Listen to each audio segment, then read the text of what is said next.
बाप्पाच्या आगमनाची तयारी सुरू झालेली आहे. पाहूयात त्या संदर्भातल्या टॉप 9 बातम्या. कोकणामध्ये जाणाऱ्या गणेश भक्तांना टोल माफी. मंत्री शिवेंद्रराजे भोसलेंची मोठी घोषणा. 23 ऑगस्ट ते 8 सप्टेंबर दरम्यान मुंबई बंगळुरू आणि मुंबई गोवा राष्ट्रीय महामार्गावर टोल माफी असणार. गणपतीपूर्वी मुंबईच्या रस्त्यांवरील सर्व खड्डे पूर्णपणे भरा. मुंबई उपनगरचे पालकमंत्री आशिष शेलारांचे अधिकाऱ्यांना निर्देश. या वर्षापासून राज्य महोत्सव म्हणून गणेशोत्सव साजरा होणार. मुंबईतल्या यंत्रणांच्या आढावा बैठकीमध्ये शेलारांचे निर्देश. मुंबई गोवा महामार्गावर खड्ड्यांचं साम्राज्य. चिपळूणमध्ये वाशिष्ठी नदीच्या पुलाजवळ मोठे खड्डे.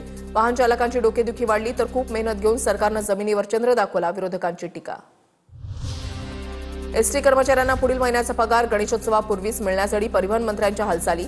वित्त विभागाकडून निधी आल्यास सोमवारी किंवा मंगळवारीच एसटी कर्मचाऱ्यांचे पगार होण्याची शक्यता.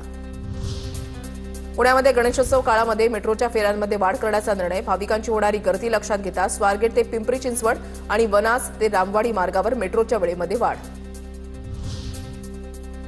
गणेशोत्सव या राज्य महोत्सवाअंतर्गत भजनी मंडळांना भांडवली अनुदानासाठी 25,000 मिळणार. राज्यामधील 1,800 भजनी मंडळांना भजन साहित्य खरेदीसाठी अनुदान मिळणार. सांस्कृतिक कार्यमंत्री आशिष शेलार यांची घोषणा.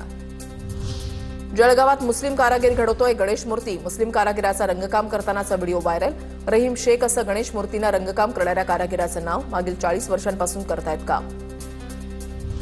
नाशिकमध्ये शाडूच्या मूर्ती बनवण्याचा विक्रम. 120 शाळांमधील तब्बल 16,000 विद्यार्थ्यांनी बनवल्या मूर्ती. विक्रमाची इंडिया बुक ऑफ रेकॉर्डमध्ये नोंद. अहिल्यानगरमधल्या राजुरामध्ये कारागिरांमध्ये गणेश मूर्ती बनवण्याची लगबग. कच्च्या मालाच्या किमतीमध्ये 20 ते 25% वाढ झाल्यानं गणेश मूर्ती महागणार. मूर्तिकारांची माहिती.